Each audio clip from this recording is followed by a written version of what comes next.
Major Kalshi classes, online courses for all defense exams, recorded lecture, e-notes, daily live classes, online test. अब online पढ़ेगा तभी तो फौजी बनेगा India. Download the MKZ Learning app and fulfill your dreams. जय हिंद, बहुत बहुत स्वागत आप सभी का आज की इस करंट अफेयर की क्लास में। और आज की ये करंट अफेयर की क्लास आप सभी डिफेंस एस्पिरेंट के लिए महत्वपूर्ण रहने वाली है, क्योंकि आज की इस क्लास में डिफेंस सेक्टर यानी कि रक्षा क्षेत्र से जुड़े सभी इंपॉर्टेंट क्वेश्चंस को आज की क्लास में मैं कवर करूंगा। और आज की क्लास में मैं टोटल 10 क्वेश्चन को लेकर चलूंगा, लेकिन ये 10 क्वेश्चन आप सभी के लिए 40 क्वेश्चंस के बराबर हैं। तो आज की क्लास को आप अच्छे से अटेंड करिए और पूरी क्लास में बने रहिए। साथ ही साथ हमेशा की तरह आखिरी क्वेश्चन आपके लिए मैं छोड़े जाऊंगा आपके होमवर्क के लिए, और देखूंगा कि आप कितने सवालों का सही जवाब दे पा रहे हैं। तो इसी के साथ शुरू करते हैं आज की क्लास। और आज की क्लास में जो आपका पहला सवाल है वो आपके पैरामिलिट्री फोर्स से रिलेटेड है, यानी कि BSF.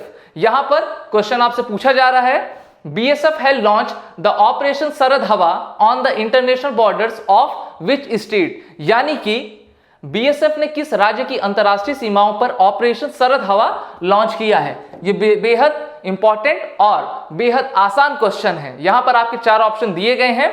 Option first Himachal Pradesh, option B Sikkim, option C Punjab and option D Rajasthan. तो देखिए बीएसएफ के द्वारा, बीएसएफ का फुल फॉर्म क्या होता है, बॉर्डर सिक्योरिटी फोर्स, इसके द्वारा अभी हाल ही में आपका ऑपरेशन सरहद हवा को लॉन्च किया गया है।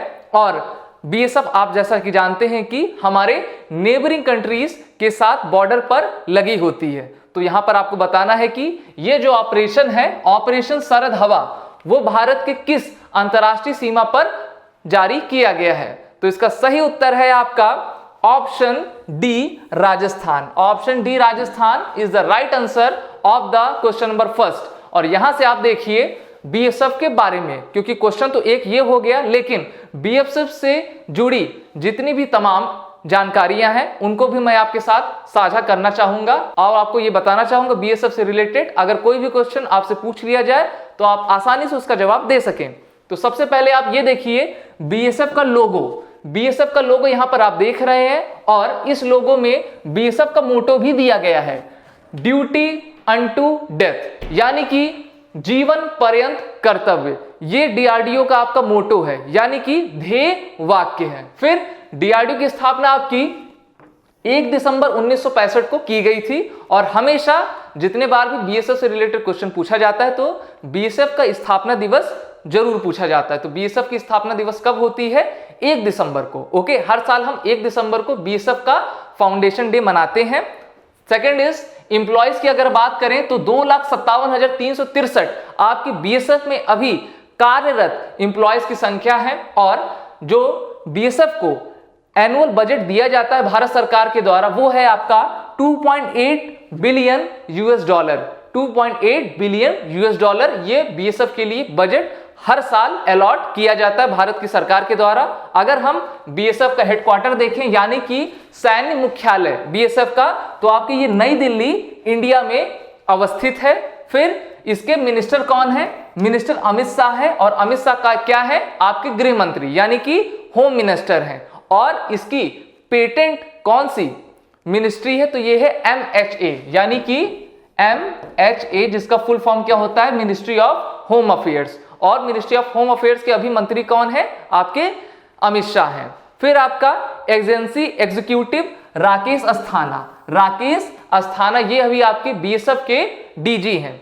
साथ ही साथ आप ये जानते रहिए कि राकेश अस्थाना न्यूज में क्यों थे, क्योंकि ये पहले सीबीआई के डायरेक्टर रह चुके हैं और अभी बीएसएफ के एजेंसी एग्जीक्यूटिव राकेश अस्थाना है। और लास्ट में जैसे मैंने आपको बताया कि पेरेंट एजेंसी में आपका एमएचए आती है। तो यहां से आपने एक ही क्वेश्चन में डिफरेंट चीजें जान ली।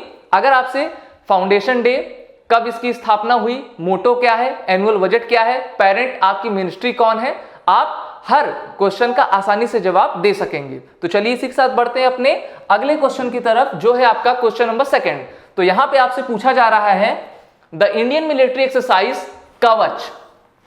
इंडियन मिलिट्री एक्सरसाइज कवच कंडक्टेड इन विच प्लेस, यानी कि भारतीय सैन्य अभ्यास कवच किस स्थान पर आयोजित किया गया है। Option A Arabian Gulf, option B Andaman Sea, option C Arabian Sea and option D Red Sea. जैसा कि आप जानते हैं कि जनवरी में सबसे बड़ी एक्सरसाइज भारतीय सेनाओं की, जिसका नाम था ऑपरेशन कवच यानी कि एक्सरसाइज कवच, उसको भारत के किस क्षेत्र में लॉन्च किया गया है, कंडक्ट किया गया है। तो यहां पर आपको बताना है। मेरे ख्याल से आप सभी आसानी से इसका जवाब दे पाए होंगे। तो चलिए जानते हैं इसका सही उत्तर। इसका आपका जो करेक्ट आंसर है वो है आपका ऑप्शन बी, यानी कि ये आपकी एक्सरसाइज कवच भारत के अंडमान सागर में हुई है, अंडमान सी में हुई है। और यह एक भारत की जनवरी 2021 की सबसे बड़ी एक्सरसाइज थी, क्योंकि इसमें आपके भारतीय वायुसेना, भारतीय नौसेना, साथ ही साथ भारतीय आर्मी आपकी इसमें शामिल थी और इन्होंने मिलकर एक ज्वाइंट वेंचर में ये एक्सरसाइज किया है। अच्छा देखिए, आपका जो अंडमान एंड निकोबार कमांड है, जिसको हम क्या कहते हैं, ANNC, यानी कि अंडमान एंड निकोबार कमांड, यह भारत की पहली ट्राई सर्विसेज कमांड है। यानी कि ट्राई सर्विसेज कमांड क्या होती है, जहां पर तीनों ही सेनाएं अर्थात इंडियन आर्मी, इंडियन एयरफोर्स और इंडियन नेवी तीनों ही एक जगह पे काम करती हैं। तो भारत की अगर आपसे पूछ लिया जाए कि भारत की एकमात्र ट्राई सर्विसेज कमांड भारत में कहां स्थित है, तो आप बता लीजिएगा कि यह अंडमान एंड निकोबार में स्थित है। और यह आपका डिफेंस एक्सरसाइज कवच भारत के अंडमान एंड निकोबार कमांड यानी कि अंडमान सी में आयोजित किया गया था। तो चलिए बढ़ते हैं इसी के साथ अपने अगले क्वेश्चन की तरफ। क्वेश्चन नंबर 3 यहां पर आपसे पूछा जा रहा है कि who has developed India's first indigenous machine pistol ASMI Asmi. Okay, यहां पर आपसे पूछा गया भारत की पहली स्वदेशी मशीन पिस्तौल ASMI किसने विकसित की है। Option A Indian army and DRDO, option B Indian army and IIT Delhi, option C DRDO and BSF and option 4 is Indian army and BSF। देखिए, भारत ने पहली स्वदेशी अपनी मशीन पिस्तौल यानी कि मशीन पिस्तौल ASMI को खुद से निर्मित किया है। तो आपको यहां पे बताना है कि भारत की किस ऑर्गेनाइजेशन ने इसको बनाया है। तो इसका सही उत्तर है आपका ऑप्शन ए, यानी कि भारतीय सेना और DRDO ने मिलकर इस ASMI मशीन ऑटोमेटेड पिस्टल को बनाया है। साथ ही साथ मैं इसकी एक आपको पिक्चर भी दिखाना चाहूंगा कि ये आपकी पिस्टल कैसे लगती है। और आप देख रहे हैं कि ये पिस्टल है। साथ ही साथ इसको बनाने में सबसे बड़ी भूमिका किसी ने निभाई है, तो वो है आपके लेफ्टिनेंट कर्नल प्रसाद बंसोद, लेफ्टिनेंट कर्नल प्रसाद बंसोद। और इस मशीन का यानी कि इस जो पिस्टल का नाम है असमी, इसका अर्थ होता है self respect, hard work and honour. और इसको आपके पुणे की DRDO और साथ ही साथ इंडियन आर्मी की मऊ आर्मामेंट ने इसको मिलकर एक ज्वाइंट वेंचर से डेवलप किया है। और इस प्रकार से यह भारत की पहली स्वदेशी इंडिजीनियस डेवलप्ड आपकी मशीन गन हो गई है, पिस्टल हो चुकी है। तो बढ़ते हैं इसी के साथ अपने अगले क्वेश्चन की तरफ, जो है आपका which Indian missile has got the approval from union cabinet for export, यानी कि किस भारतीय मिसाइल को निर्यात के लिए कैबिनेट से मंजूरी मिल गई है। Option A Helina, option B Nag, option C Prithvi and option D Akash. तो देखिए, अभी हाल ही में भारत सरकार ने, भारतीय कैबिनेट ने एक मिसाइल को निर्यात यानी कि एक्सपोर्ट करने की मंजूरी दे दी है। और ये आपकी मिसाइल है ऑप्शन डी यानी कि आकाश। आकाश को अब भारत सरकार, भारत अब दूसरे देशों को भी बेच सकेगा। अब इसको भारतीय कैबिनेट के द्वारा इसकी मंजूरी मिल चुकी है। आपको दिखाना चाहूंगा कि हमारी जो आकाश मिसाइल सिस्टम वो कैसी दिखती है। तो देख लीजिए, कैबिनेट डिसीजन आया है कि अब हम इस आकाश मिसाइल को हम बाहर के देशों में बेच सकते हैं। साथ ही साथ जो आकाश मिसाइल सिस्टम है ये भी पूरा स्वदेश निर्मित एक इंडिजीनियस सिस्टम है। और इस आकाश मिसाइल की जो रेंज है वो है आपकी 25 किलोमीटर। और ये एक सरफेस टू एयर मिसाइल है, यानी कि अगर दुश्मन हमारे हवाई क्षेत्र में आता है और अगर ये आकाश मिसाइल के 25 किलोमीटर के रेंज में आ गया तो उसका नेस्तनाबूद होना तय है।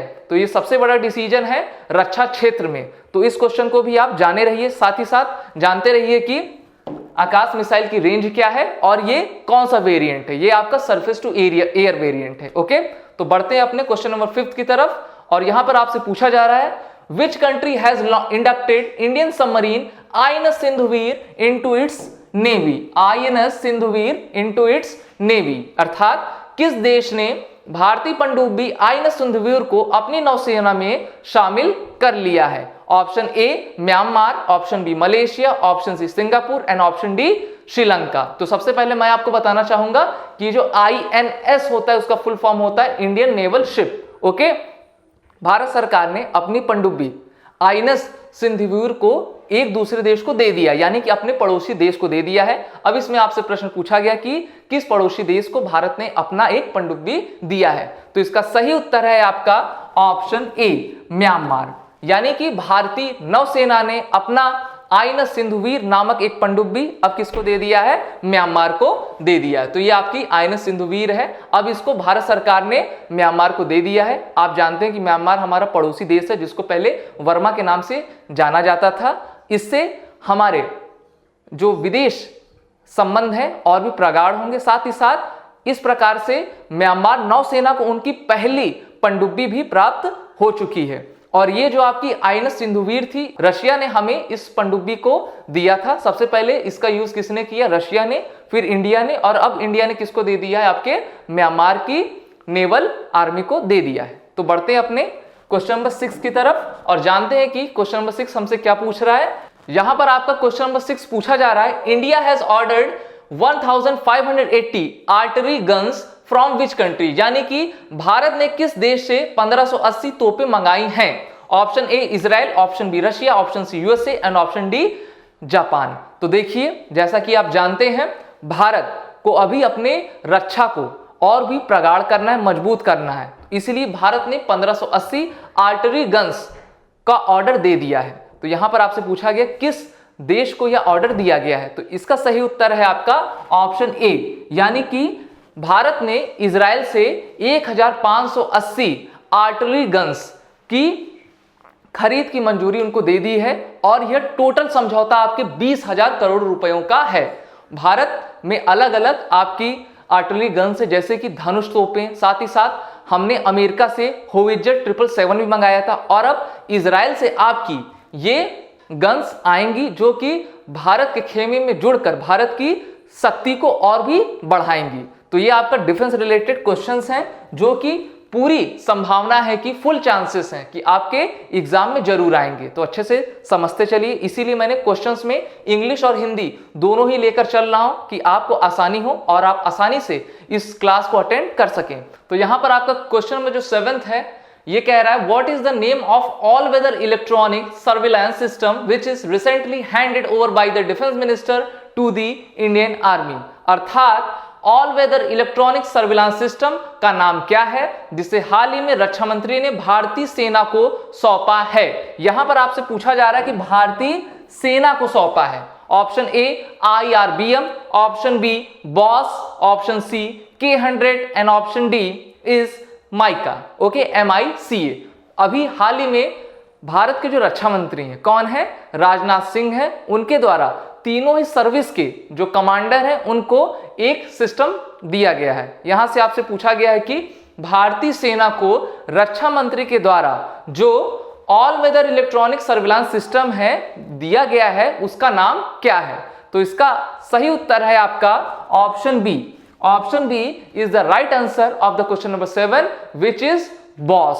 ओके, बॉस का फुल फॉर्म क्या होता है आप अच्छे से जान लीजिए। बॉस का फुल फॉर्म है बॉर्डर सर्विलांस सिस्टम, जो कि रक्षा मंत्री राजनाथ सिंह ने आपके MM नरवणे को दे दिया है। ओके, मनोज मुकुंद नरवणे। मनोज मुकुंद नरवणे कौन है? भारतीय सेना के आपके सेनाध्यक्ष हैं। साथ ही साथ आपके रक्षा मंत्री के द्वारा, देखिए यहां पर आप फोटो से देख रहे हैं कि ये आपके MN नरवणे हैं, यानी कि भारतीय सेना के सेनाध्यक्ष हैं। इनको बॉस सिस्टम दिया गया। कौन सा सिस्टम? बॉस। बॉस का फुल फॉर्म क्या है? आपका बॉर्डर सर्विलांस सिस्टम। ये सिस्टम ऐसा है कि चाहे लद्दाख हो या फिर आपके राजस्थान का सीमा हो, ये सिस्टम हमारे क्षेत्र की निगरानी करेगा और किसी भी प्रकार के थ्रेट को मुंह तोड़ जवाब दे सकेगा। साथ ही साथ रक्षा मंत्री ने, ये देखिए RKS भदौरिया हैं जो आपके वायुसेना अध्यक्ष हैं, इनको आपका कौन सा सिस्टम दिया गया है? अस्त्र MK1। Okay, BVR। BVR का फुल फॉर्म क्या होता है? बियॉन्ड विजुअल रेंज, अर्थात अस्त्र एक ऐसी मिसाइल है जिसकी रेंज 110 किलोमीटर होती है और इसकी पर यूनिट कॉस्ट जो है 7 से 8 करोड़ रुपए है। और यह आपकी बियॉन्ड विजुअल रेंज 110 किलोमीटर तक हवा से हवा में, यानी कि ये एक प्रकार की एयर टू एयर मिसाइल है और ये हवा में ही किसी भी शत्रु को या किसी भी शत्रु के एयरक्राफ्ट को या फिर उसके ड्रोन को हवा में ही नष्ट करने का मादा रखती है, शक्ति रखती है। साथ ही साथ आपका जो अस्त्र मिसाइल है उसको राफेल में, सुखोई में, यहां तक कि आपके मिराज और साथ ही साथ तेजस MKI फर्स्ट में भी इसको लगाया जा रहा है, जिससे कि भारतीय वायुसेना के लड़ाकू विमानों की क्षमता और भी बढ़ जाएगी। और यहां पर करमबीर लांबा को, यानी करमबीर लांबा कौन है, आपके नेवल स्टाफ है, chief of the naval staff है, उनको आपका IMAS सिस्टम दिया गया है, अर्थात इंडियन मैरीटाइम अवेयरनेस सिस्टम दिया गया, जिससे कि भारतीय नौसेना अपने समुद्री क्षेत्रों की निगरानी अच्छे से कर सकेगी। तो भारतीय रक्षा मंत्री के द्वारा भारतीय सेनाओं को, तीनों ही सेनाओं को 3 सिस्टम दिए गए हैं। एयरफोर्स को कौन सा सिस्टम दिया गया है, अस्त्र मिसाइल। ओके, फिर आपके भारतीय सेना को कौन सा सिस्टम दिया गया है, आपका बॉस, जिसका फुल फॉर्म क्या है, बॉर्डर सर्विलेंस सिस्टम। और भारतीय नौसेना को आपका दिया गया है IMAS, जिसका फुल फॉर्म होता है Indian maritime awareness system.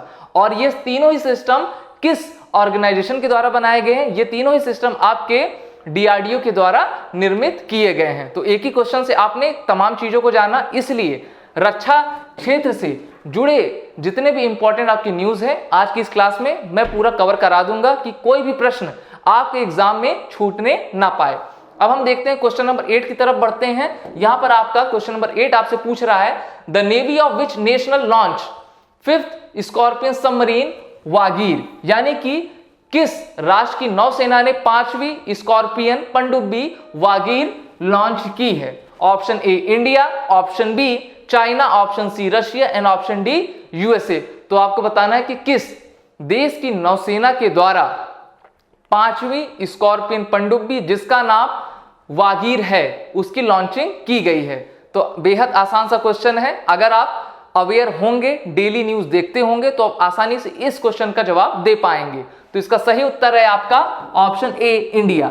India के द्वारा 5वीं स्कॉर्पियन पनडुब्बी की लॉन्चिंग की गई है। ओके, अब हमारे जो नौसेना है उसकी और भी ताकत बढ़ जाएगी और आप ये देख रहे हैं कि ये आपका INS वागीर है और इसकी लॉन्चिंग अभी हाल ही में की गई थी। इससे हमारी भारतीय नौसेना की ताकत बढ़ेगी, साथ ही साथ अब हमारे पास एक और आपकी पनडुब्बी शामिल हो गई है। और इस पनडुब्बी की सबसे बड़ी खासियत है कि इसको रडार के द्वारा ट्रैक करना बेहद मुश्किल है और ये अंडमान निकोबार साथ ही साथ बंगाल की खाड़ी में भारत के क्षेत्र की आसानी से निगरानी कर सकेगी। और अगर किसी भी प्रकार का थ्रेट आपके पाकिस्तान या चाइना के द्वारा भारत को दिया जाता है तो यह पनडुब्बी पूरी तरीके से भारतीय सेना को सशक्त बनाएगी कि वो किसी भी प्रकार के थ्रेट का जवाब दे सकेंगे। तो इसी के साथ बढ़ते हैं अपने अगले क्वेश्चन की तरफ और ये है आपका क्वेश्चन नंबर 9 और यहां से आपको पूछा गया है, who is the chief of the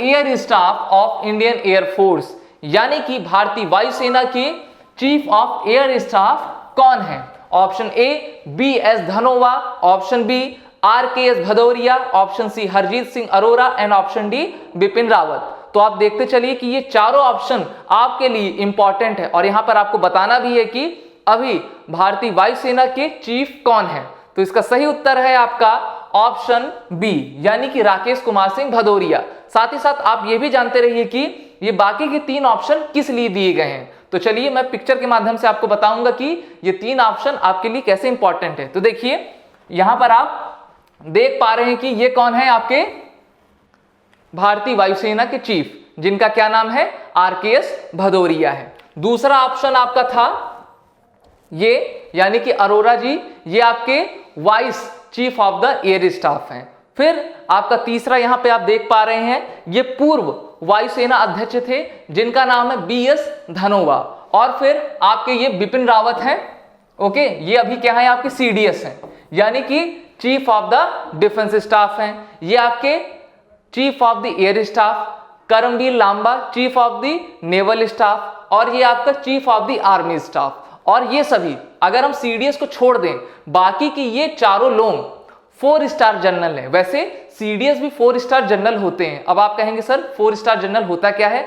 जिसके कॉलर पे 4 स्टार्स हो। देखिए यहां पे आप देख पाते होंगे, या फिर यहां पे देख लीजिए अच्छे से, यहां पे 4 स्टार बने हुए हैं। तो जिस अधिकारी के पास 4 स्टार होते हैं वो उस सेना का कमान करता है, यानी कि उस सेना का सेनाध्यक्ष होता है। तो चारों कमांडर्स के बारे में आपने जान लिया और किसी ना किसी प्रकार से आपसे ये क्वेश्चन पूछ लिया जाएगा। तो बढ़ते हैं अपने अगले क्वेश्चन की तरफ, जो है आपका क्वेश्चन नंबर 10। अब यहां पर आपसे पूछा जा रहा है कि हेडक्वार्टर से संबंधित क्वेश्चन है।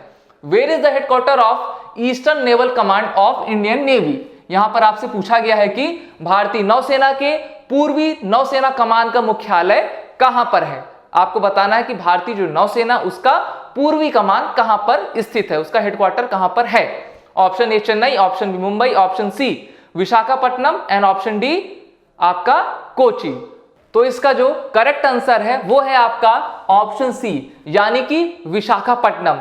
विशाखापट्टनम में आपके भारतीय नौसेना का ईस्टर्न कमांड का हेडक्वार्टर स्थित है। और मैं आपको मैप के माध्यम से दिखाना चाहूंगा जिससे कि आपको अच्छे से याद हो जाए। देखिए यहां पर आपका ईस्टर्न नेवल कमांड है जो कि विशाखापट्टनम में स्थित है, और आपका विशाखापट्टनम कहां पे है? आंध्र प्रदेश में है। ओके, फिर आपका दूसरा कमांड जिसको हम वेस्टर्न नेवल कमांड कहते हैं वो आपके मुंबई में स्थित है, यानी कि पश्चिमी नौसेना कमांड।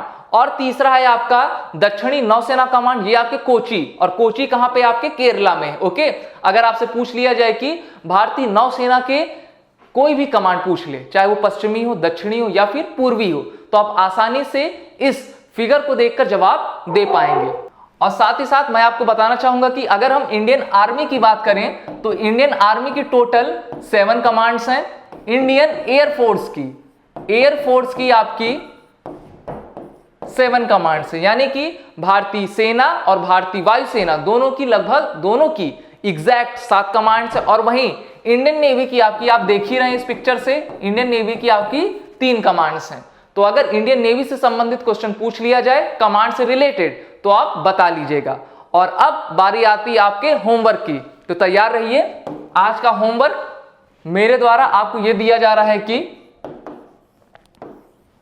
देखिए, lieutenant colonel rank of Indian army is equivalent to which rank of Indian navy? अर्थात भारतीय सेना के लेफ्टिनेंट कर्नल का पद भारतीय नौसेना के किस पद के समकक्ष है? Option A air commodore, option B captain, option C commander and option D rear admiral. तो यह आपका क्वेश्चन इक्विवेलेंट रैंक से संबंधित है, और इस प्रकार का क्वेश्चन सभी डिफेंस से रिलेटेड जितने भी एग्जाम होते हैं उसमें पूछा जाता है। तो ये थे आपके 10 महत्वपूर्ण क्वेश्चन, और ये जो 11वां क्वेश्चन है आपके लिए होमवर्क है। तो कमेंट जरूर दीजिए, और साथ ही साथ आप हमारे मेजर कृषि क्लासेस के प्लेटफॉर्म पर जुड़ सकते हैं, चाहे वो ऑनलाइन मोड हो या फिर ऑफलाइन मोड हो, सभी जगह मैं आपके साथ होऊंगा। साथ ही साथ हमारी जितनी भी फैकल्टीज हैं वो आपका साथ देंगी कि आप आसानी से अपने आने वाली आगामी परीक्षा को पास कर आप भारतीय सेनाओं में अपना उज्जवल भविष्य बना सकेंगे। तो आज के लिए इतना ही, मिलते हैं अगले वीडियो में। जय Hind and wish you all the best. Major Kalshi classes, online courses for all defense exams, recorded lecture, e-notes, daily live classes, online test। अब online पढ़ेगा तभी तो फौजी बनेगा India. Download the MKZ Learning app and fulfill your dreams।